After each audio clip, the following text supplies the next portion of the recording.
Magandang gabi sa inyo lahat. Andito na naman ako para mag-share ng kagamutan sa ating mga karamdaman sa ating katawan. Ang ibablog ko po ngayon ay ang serpentina. Yan, ito po, yan o, yan. Ito, kumuha na ako sa isang paso at ipakikita nyo ko po sa inyo ito yung tsura ng serpentina. Yan. Ang serpentina po ay mayaman sa aktibong kemikal, kagaya ng alkaloid reserpine.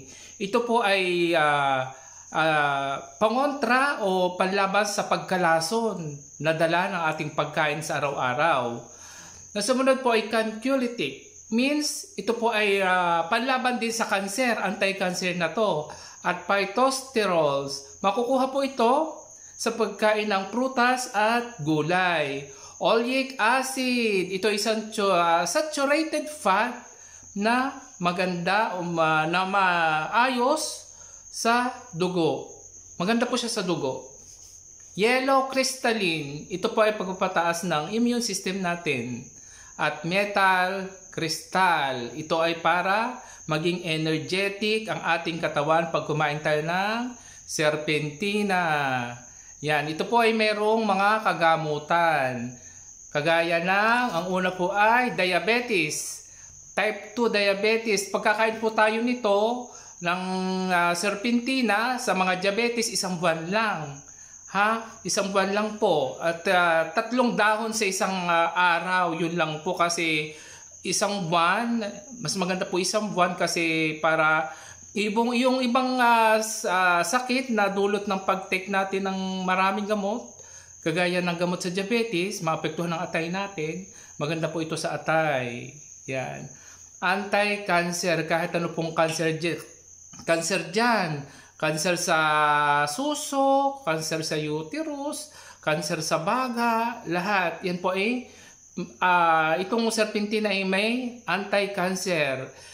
Sakit sa puso, atake sa puso o stroke. Yan, dahil ito ay maganda sa dugo, ang serpentina. Respiratory system, guys, maganda po ito sa baga. Kung kayo po ay may pneumonia, bronchitis, tuberculosis, at hika. Yan, maganda po yan dyan. Ang pag-take po nito ay 5 dahon sa umaga. Gagawin nyo ng tea, o kaya kakainin nyo na ng hilaw, 5 dahon sa umaga, 5 dahon sa tanghali, 5 dahon sa gabi. And then papatsikap tayo sa ospital kung may pagbabago. Yan. Kung may re-reseta ng doktor na sadyang kailangan, hindi iinom na rin tayo. Dahil ang mga doktor naman po ay nag-aral sadya ng medisina.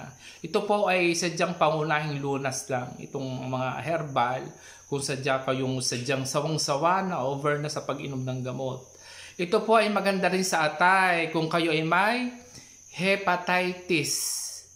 Yan. Ang sa atay, kahit 5 dahon lang po sa isang araw, o kayo maggumawa kayo ng tea, gawin yung tea, yung 5 dahon sa isang araw. Yan, napakapait nito guys. Kaya sa atay ay sadyang 5 dahon sa isang araw. Pwedeng kainin nyo na lang. Sa regla, sa mga babae sa regla, pag nananakit ang puson, buwan-buwan na lang nananakit ang puson ng mga babae pag may regla. So, ang gagawin nyo, halimbawa 1 linggo may regla kayo, nanakit ang puson, hindi 1 linggo rin kayong magtetik ng serpentina. Tuwing umaga at gabi, 5 dahon sa umaga, 5 dahon sa gabi, kainin nyo na lang, mas effective yun kasi mayroon kayong pain sa inyong puson. Yan.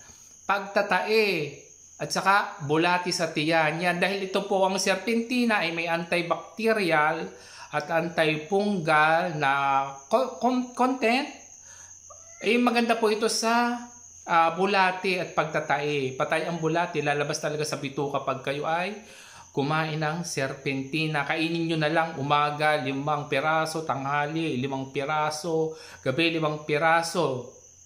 Yan, gamot din po ito sa lagnat dahil ito ay may analgesic na compound. Anti-inflammatory din siya sa pamamaga.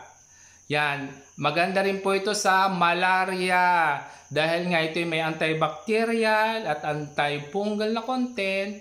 Pinapatay po nito o kinokontrol niya yung mga bakterya na dulot ng malaria sa dugo. O yun po yung pinakamainam sa malaria.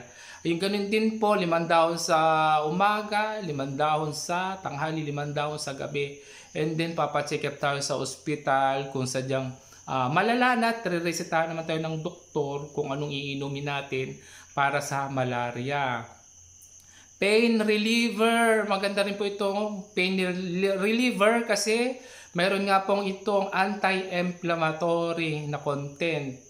Kagat ng aso at ng ahas, yan, ang gagawin nyo po, kukuha po kayo ng maraming dahon, then didikdikin nyo yung kataspunan, ipapatak po sa nakagat ng ahas o ng aso, at magte-take na rin kayo ng dahon. And then ito po ipangunahing lunas doon, and then magpapasikap na rin kayo sa ospital para ma-check up kayo at maturukan ng anti-rabies sa aso o anti-venom sa ahas. Bulutong at epilepsy, maganda rin po ito. Yan. Sa mga kinakain natin, yan kaya tayo nagkakaroon ng pagkalason sa ating katawan. Hindi kagaya nung unang panahon na sadyang walang masyadong chemical ang kinakain. Hindi kagaya ngayon na puro mga instant na mga kinakain nyo po ay nakakasama sa katawan. Mas mainam pa rin kumain tayo ng gulay at prutas. Yan. At saka po ito ay sobrang pait. Kaya po ito ay tinatawag na king of bitter. Sa sobrang pait ay sadyang kailangan sanay talaga ang pagkain ng serpentina. Marami pong itong kagamutan kaya pwede tayong i-maintenance natin ito, yung 5 dahon sa isang araw ang pagkain. Yan. Sa mga, at magbablog din po ako nito na sadyang ito ay gamot sa may sakit sa ngipin. Kung kayo may mga diabetes na kayo ay sawa na sa kakainom ng gamot, lifetime ang pag-inom ng gamot sa diabetes, ay kung kayo huwag na kayo uminom ng Mepinamic, ito na lang din. Ang gagawin lang ng ito ay ilalagay lang sa ngipin at ibablog ko po sa isang araw. Sa mga buntis po, bawal pong kumain ito. Dahil nga ito ay may anti-inflammatory at antibacterial na compound. Kaya hindi pwede sa nagdadalang tao, baka maapektuhan yung baby sa sinapupunan ng ina. Pwede po, just in case na sumakit ang ngipin ng ina na nagbubuntis, bawal naman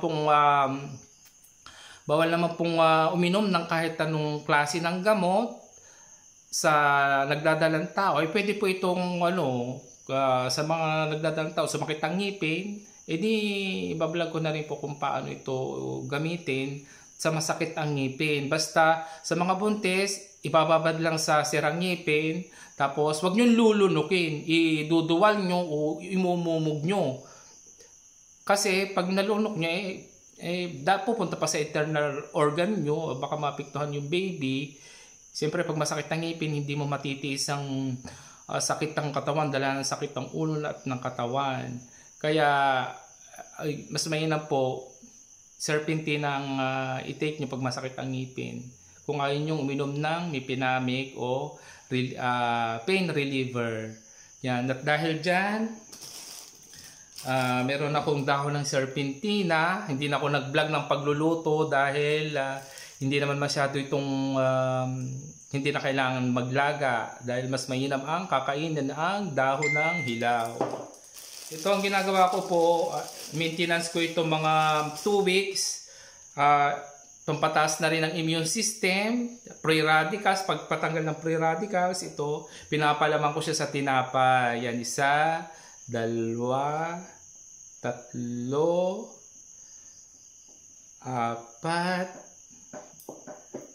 5. Ang pinili ko po yung nasa talbos na ito, yung mga ganito, yan. Para malambot siya. Wag po yung mga magugulang na dahil mahirap na siyang nguyain. Ito po, yan. Ito, gaganyanin ko lang siya.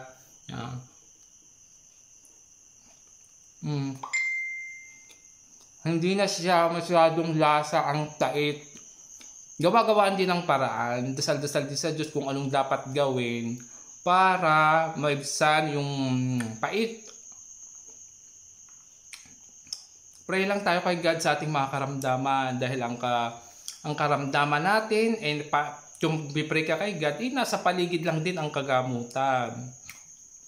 Kagaya ng sinasabi ko, ito ay tumubo, dinilig ng ulan, at saka po sinikatan ng araw. Ibig sabihin, ito ay gawa ng Diyos. Ang halaman po ay gawa ng Diyos. Yan ay kaloob sa atin ng Panginoon.